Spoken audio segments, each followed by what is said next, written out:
Welcome my family. Before we jump, make sure to like, subscribe, and share this video with your friends and family. I'd also love to know where are you watching from. I've driven through fog before. Living in Ohio, you get used to it. Thick morning mist over empty fields. Headlights glowing soft against gray air. It's normal. It's predictable. But this fog wasn't normal, and it wasn't predictable. My name is Daniel Harper. This happened in October 2019. I was 32 years old, working night shifts at a distribution warehouse outside Cleveland. I clocked out at exactly 1:47 a.m. I remember because I checked the time before grabbing my keys. My drive home was simple: back road for 10 minutes, then merge onto Interstate 90. 22 minutes later, I'd be home. I had done it hundreds of times. That night started clear. Cold, but clear. No clouds, no rain, no mist. About 10 minutes into the drive, just before the highway entrance, I saw it, a patch of fog sitting low over the road. It wasn't spread across the sky. It wasn't drifting in naturally. It looked like someone had placed a cloud directly on the asphalt. The stars were still visible above it. I slowed down. As my headlights touched the edge of the fog, it shifted, not drifted, shifted, like it reacted to the light. I should have turned around. I don't know why I didn't. The moment I drove into it, the world changed. The first thing I noticed was the sound. The hum of my tires faded. The engine became distant. Even my breathing sounded muffled, like I was underwater. Then the radio cut to static. I reached to change the station. Static. Then, faintly through the static, I heard a voice. Don't. I froze. Don't stop. The radio snapped back to music like nothing happened. I told myself it was interference. I merged onto Interstate 90. There were no cars. At 2 a.m., that's unusual, but not impossible. Still, it felt wrong. No headlights behind me. None ahead. The fog thickened. I couldn't see more than 15 feet in front of the car. My GPS glitched, recalculating. I hadn't taken a wrong turn. Recalculating. The route line vanished. Then the screen went black. I checked my dashboard clock. 2:03 a.m. Fine. I kept driving. After what felt like 5 minutes, I checked again. 2:03 a.m. My chest tightened. I counted slowly to 60 in my head. Looked again. 2:03 a.m. That's when I noticed the gas gauge. It was moving, dropping slowly. Time wasn't passing, but fuel was. That's when I saw the figure, standing in the middle of the highway. Tall, still, human-shaped. I slammed the brakes. The car skidded slightly. When my headlights locked onto it, there was nothing there, just fog, except the fog in that spot looked darker, thicker, like it had substance. Then a highway sign appeared on the right. Exit 173, Maple Grove. I had never seen that exit before. There's no exit 173 on my route. I know that for a fact, but the sign looked old. Rusted bolts, faded paint. Against my better judgment, I took the exit. The off-ramp curved longer than it should have, longer than physically possible. When it straightened out, I wasn't near the highway anymore. I was on a narrow two-lane road surrounded by trees. The fog was still there. Ahead, I saw lights. A town. Small, maybe 20 buildings. Dim yellow streetlights. A diner. A gas station. A church. Everything looked outdated. Cars parked along the street looked like they were from the 1980s. I pulled into the gas station. The sign read, "Welcome to Maple Grove, population 412. My heart started pounding. Inside, a bell rang as I opened the door. A man stood behind the counter. Mid-50s. Flannel shirt, pale face. He stared at me longer than normal. "Evening," he said slowly. His voice sounded slightly distorted, like the radio earlier. I asked him where I was. He smiled faintly. "You took the exit." I asked what county this was. He didn't answer.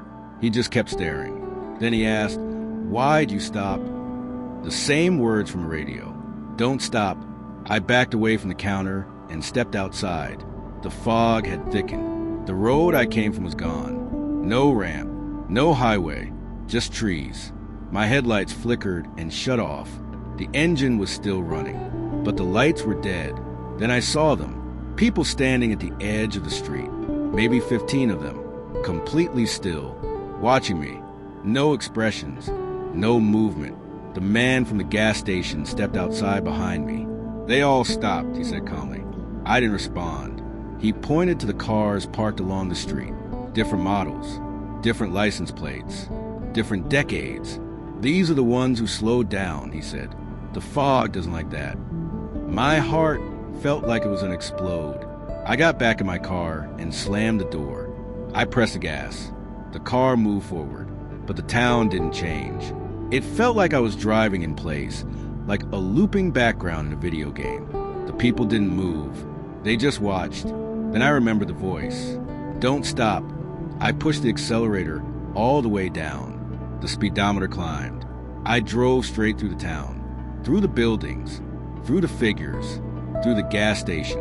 The fog swallowed everything. Then there was silence. I woke up in my car on the shoulder of Interstate 90. The sun was rising. The sky was clear. No fog anywhere. The engine was off. I checked the clock. 9:12 a.m. I had no memory of leaving that town. My phone had dozens of missed calls, voicemails, texts from my sister, from my boss. "Daniel, where are you?" I drove home, but it wasn't my apartment. The building looked newer, different paint. My key didn't fit. A woman opened the door and stared at me like I was insane. I checked my phone again. The date? It wasn't October 2019. It was October 2026. 7 years. Gone. Later, I searched online for Maple Grove, Ohio. Nothing, except one old article from 1983. Fog-related pileup on I-90, 14 missing. No bodies found. Witnesses said a strange localized fog appeared before the crash. All drivers had reportedly pulled over moments before disappearing. Last night, I drove home again. The road was clear until I saw it. A thin gray layer stretching across the highway, and my dashboard clock froze. At 2:03 a.m., I never used to be afraid of fog. I grew up near the coast of Maine. Fog there is normal. It rolls in from the ocean, covers the docks, swallows the boats, then disappears by noon. It's quiet, peaceful even, but the fog that came into our town last November didn't roll in from the ocean. It came from the woods. My name is Carter Wells. I was 28 when this happened. I worked as a park ranger just outside a small town near Bar Harbor. Most nights were uneventful. Patrol the trails, make sure no campers were breaking rules, lock the gates after sunset. November 14 started like any other shift. Cold, dry, clear sky. At 8:40 p.m., dispatch radioed me. "Carter, we've had 2 hikers report heavy fog on the western ridge. Visibility near 0. Can you check it out?" That didn't make sense. The forecast was clear all night. Still, I got in my truck and headed toward the western ridge trailhead. As I drove up the gravel road, I saw it. A wall of fog, not thin mist. A solid wall. It stopped exactly at the tree line. The parking lot was clear. The sky above was clear. But inside the woods, completely white. I stepped out of the truck. The air outside the fog was cold but normal. The air inside it felt heavier, thicker, like breathing through wet cloth. I grabbed my flashlight and radio. The moment I stepped into the fog, sound changed. The forest went silent. No wind, no leaves, no distant ocean. Just silence. I called out, "Park ranger, anyone out here?" My voice didn't echo. It just died. After walking maybe 50 feet, I couldn't see the trail anymore. Just white in every direction. Then my radio crackled. "Carter, you're too far." It was dispatch, but the voice sounded wrong. "Slower. You need to come back." I stopped walking. "I just stepped in," I replied. "I'm not far at all." Silence. Then the radio crackled again. "Carter, you've been inside for over 2 hours." My stomach dropped. I looked at my watch. 9:02 p.m. I had entered at 8:45. That wasn't 2 hours. "Check again," I said. No response. Just static. Then through the static, I heard something else. Footsteps. Behind me, slow, dragging steps. I spun around with the flashlight. Nothing, just white fog. The footsteps continued, not matching mine, not stopping when I stopped. I started walking faster. The footsteps matched my speed. I started running. They ran too, but I still couldn't see anything. Suddenly, I broke through the fog. I stumbled forward onto the gravel of the parking lot. Clear sky above me, stars visible. My truck was right where I left it. I checked my watch again. 11:17 p.m. I felt dizzy. My phone had 3 missed calls from dispatch. 1 voicemail. "Carter, where did you go? Your truck's been here all night. We've been calling for hours." My hands started shaking. I got in the truck and turned on the engine. That's when I saw something that made my blood run cold. There were muddy handprints on the passenger side window. From the outside, long fingers, too long, like they had stretched. I drove straight back to the ranger station. Inside, the night supervisor, Jenna, looked pale when she saw me.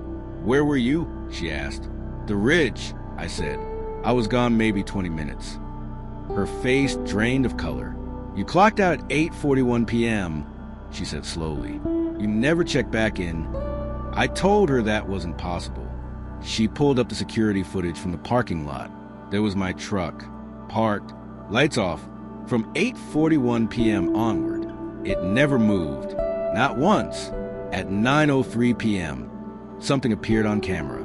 Fog, rolling in from the tree line. Thick, unnatural. It surrounded my truck completely. The camera view turned white. At 11:16 p.m., the fog pulled back, and I was suddenly standing next to the driver's door, like I had just appeared. I don't remember that. I don't remember leaving the woods. But that wasn't the worst part.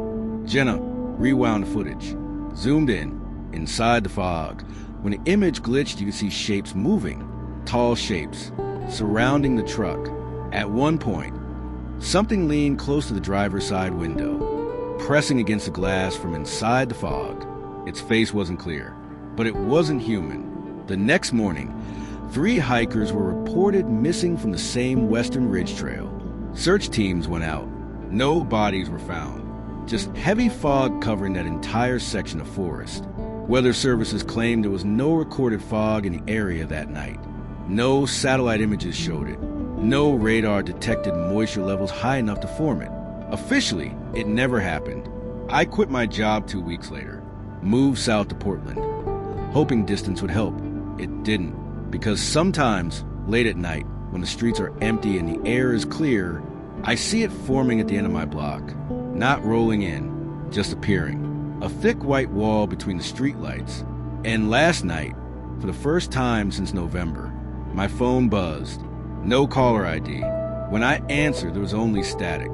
Then a familiar voice. My own voice. Whispering, "You're too far." I don't drive at night anymore. Not after what happened on Highway 395. My name is Ethan Cole. I'm 34 years old.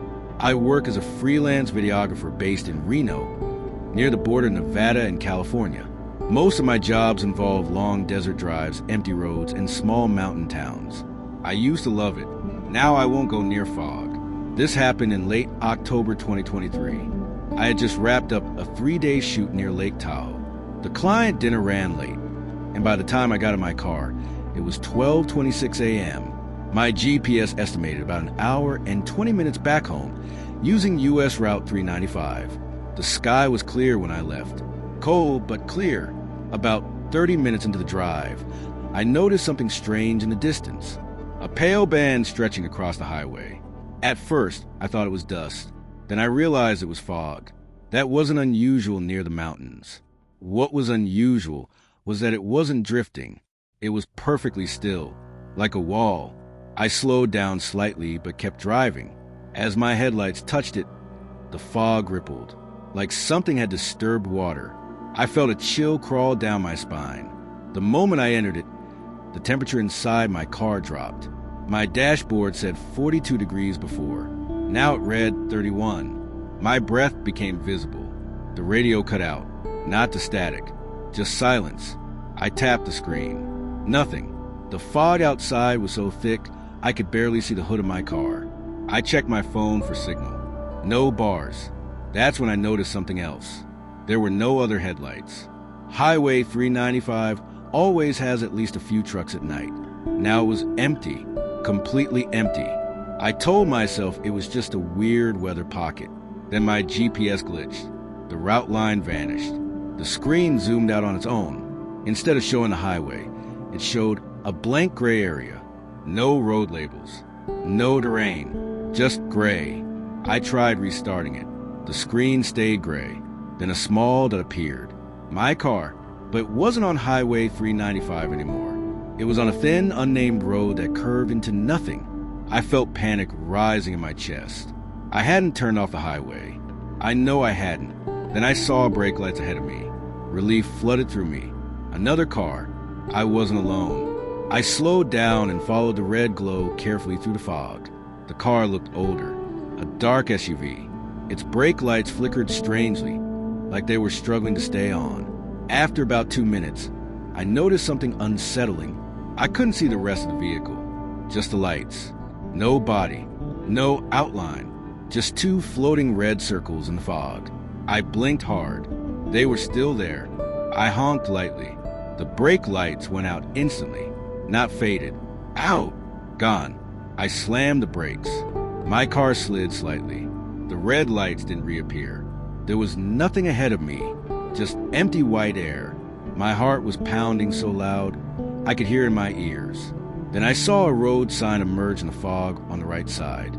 Silver Pines, 5 miles. I had driven this route for years. There was no Silver Pines anywhere near here, but the sign looked old. Rusted edges, bullet dents. I should have ignored it. Instead, I took the exit. The ramp curved down into thicker fog. Soon the highway was gone behind me. I drove for what felt like 10 minutes, but the GPS screen remained frozen on gray. Then shapes began to form in the distance. Houses, small cabins, a gas station with a flickering light, a diner with a neon sign that buzzed faintly. Silver Pines. Population 289. The entire town looked abandoned. No moving cars. No people outside. But lights were on inside several buildings. I pulled into the gas station. The air felt wrong. Heavy, like the pressure before a storm. I stepped out of my car. The fog didn't move with the wind.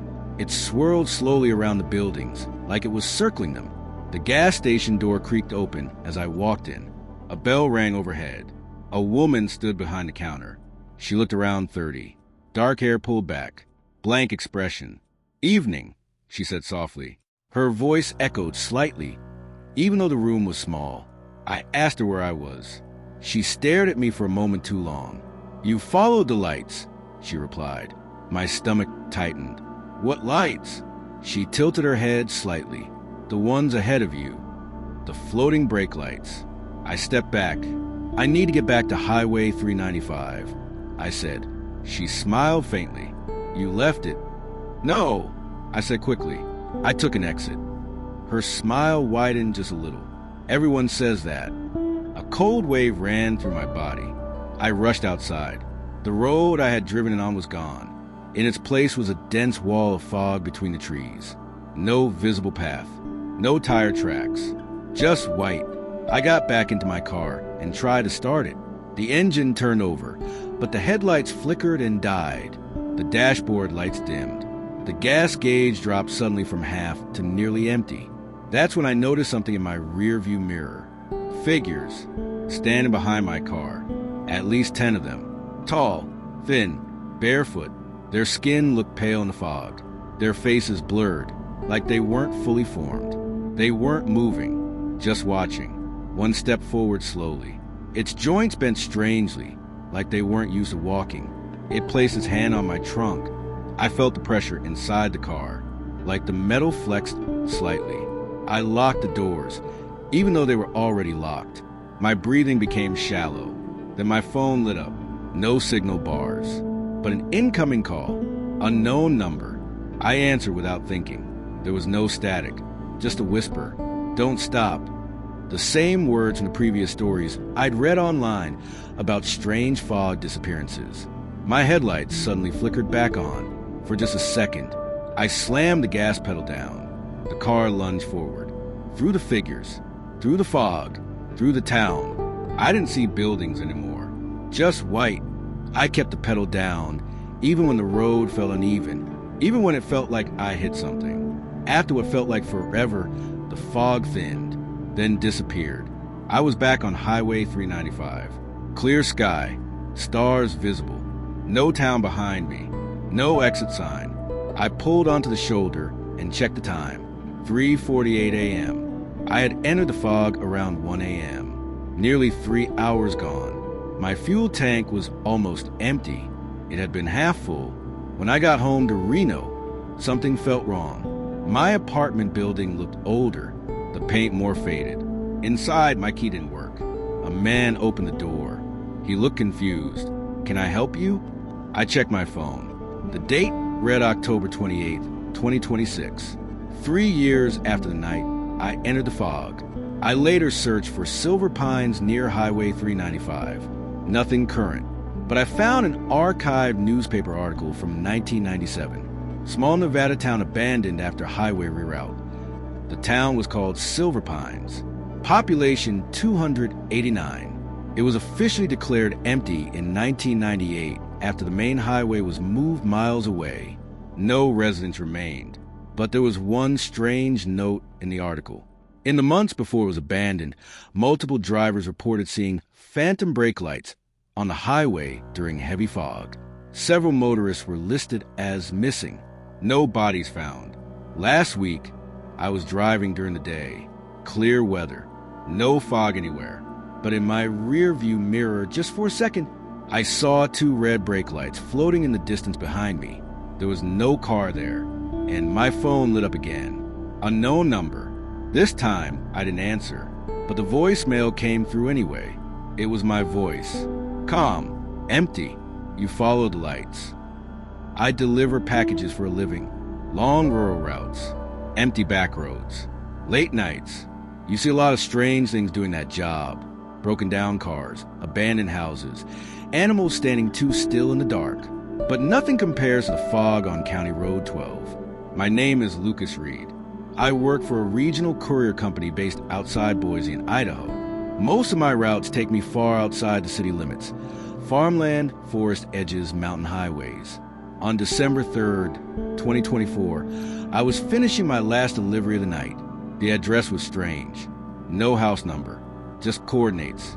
It routed me off the main highway and onto County Road 12, a narrow stretch of pavement cutting through dense forest. I remember checking the weather before leaving the warehouse. Clear skies, no fog warnings, no storms. But about 10 miles down County Road 12, I saw something ahead. A white haze sitting low across the road. It looked shallow at first, like ground mist. Then I realized it wasn't touching the ground. It hovered about 3 feet above the pavement, like a suspended cloud. I slowed down. My headlights hit it. The fog didn't scatter. It thickened, as if it were reacting to the light. I don't know why I didn't turn around. Maybe because I had a delivery deadline. Maybe because I didn't believe something like that could actually be dangerous. The moment my van entered the fog, the temperature inside dropped sharply. My windshield fogged from the inside. The radio cut to static, then silence. Complete silence. No engine hum. No tire noise. Just the faint sound of my own breathing. I looked at the dashboard clock. 11:16 p.m. I drove forward slowly. Visibility maybe 5 feet. Then my GPS screen flickered. The map zoomed out on its own. County Road 12 disappeared from the screen. The entire area turned blank. Gray, like an unfinished map. I tried restarting it. Nothing changed. Then a message appeared. Route recalculating. Recalculating to where?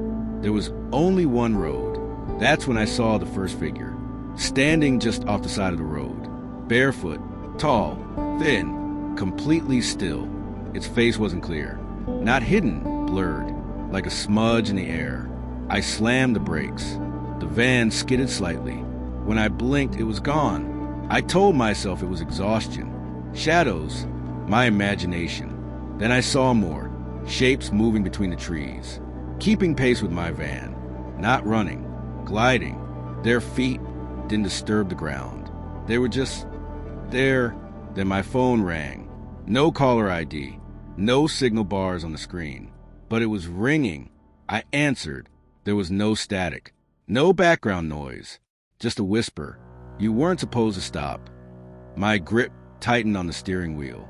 I didn't stop, I said out loud, even though I didn't know who I was talking to. The whisper replied, you slowed. The call ended. The dashboard clock still read 11:16 p.m. It hadn't changed, but my fuel gauge was dropping, slowly but visibly, like something was draining it. Up ahead, through the fog, I saw red lights, brake lights, another vehicle. Relief washed over me. I wasn't alone. I followed the lights carefully. They stayed about 20 feet ahead of me. No matter how fast or slow I drove, they maintained the same distance. I flashed my high beams. The red lights blinked once, then went out, gone. No vehicle, no taillights, nothing. That's when the road changed. The trees disappeared. The pavement widened, and buildings emerged from fog. An entire town, old storefronts, a grocery store with a faded sign, a movie theater marquee with missing letters, street lights flickering weakly. I had never seen this place before. There are no towns on County Road 12. I slowed down. The van rolled into the main street. There were cars parked along the curb, different models, different years, some covered in rust, some looking brand new, all empty. I stepped out of the van. The air felt heavy, hard to breathe. The fog moved slowly between the buildings like it was alive. I looked at the delivery package on my passenger seat. The label had changed. The address now read, Resident. No street name, no number, just Resident, County Road 12. My heart started pounding. A door creaked open across the street. A figure stepped out. Tall, barefoot, face blurred. It tilted its head slightly.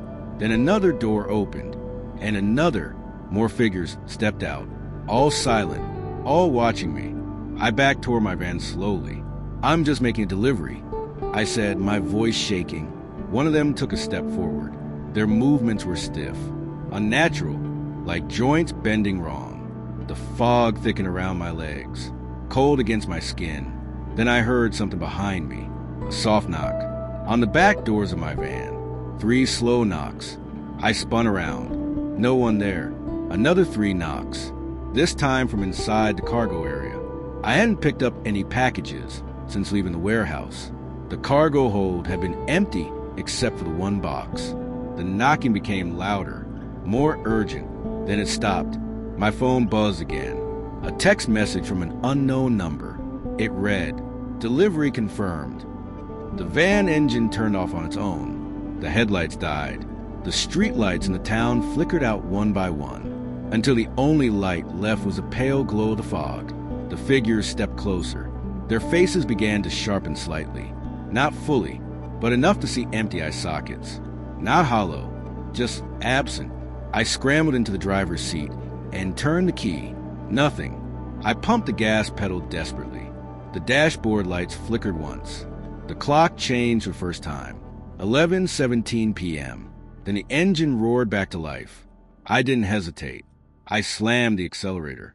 The van shot forward, through the figures, through the storefronts, through the street itself. Everything dissolved into white. I kept driving blind, not slowing, not stopping. After what felt like miles, the fog suddenly vanished. I was back on County Road 12. Dense forest on both sides. Clear sky above. My dashboard clock read 3:42 a.m. Over 4 hours gone. My fuel tank was nearly empty. When I returned to the warehouse in Boise the next day, my manager looked confused. "Where's the van?" he asked. "I drove it back," I said. He stared at me. "Lucas, you never left." He pulled up the security footage. My van was parked in the lot all night. Never moved. At 11:16 p.m., the cameras glitched. White static. Filled the screen for several minutes. When the image returned, it was 3:41 a.m. The van was still there. Engine off. Doors locked. They checked the GPS tracker. It showed the van stationary the entire night, but my odometer had added 137 miles. And the cargo hold? It wasn't empty anymore. There were muddy footprints inside, barefoot prints, dozens of them, all facing the back doors, like something had been standing inside, waiting to get out. 2 nights ago, I was driving home in my personal car. Clear sky, no fog forecast. But at the end of my street, I saw it again, a white haze hovering 3 feet above the pavement. And this time, there were red brake lights inside it, waiting for me to follow. I used to think fog was just weather, just condensation, science, nothing more. But after what happened to my sister, I don't drive when the air turns white. My name is Marcus Hill. I live in Northern California, about 40 minutes outside Sacramento. Wide farmland, long empty roads, the kind of place where you can drive for miles without seeing another car. My younger sister, Ava, disappeared on January 6, 2024. The official report says possible weather-related accident. That's not what happened. That night, she was driving home from her late shift at a diner just off Interstate 5. She called me at 11:38 p.m. "Marcus," she said, laughing nervously, "is it foggy where you are?" I looked out my window. Clear sky, stars everywhere. "No," I told her. "Why?" "It's weird," she said. "It's like it's only on my side of the road." I sat up straighter. "What do you mean?" "There's this patch ahead of me. I can see clear sky above it, but the road just disappears into white." I told her to slow down. She didn't answer for a few seconds. Then she whispered, "It's moving." My heart started pounding. "What's moving?"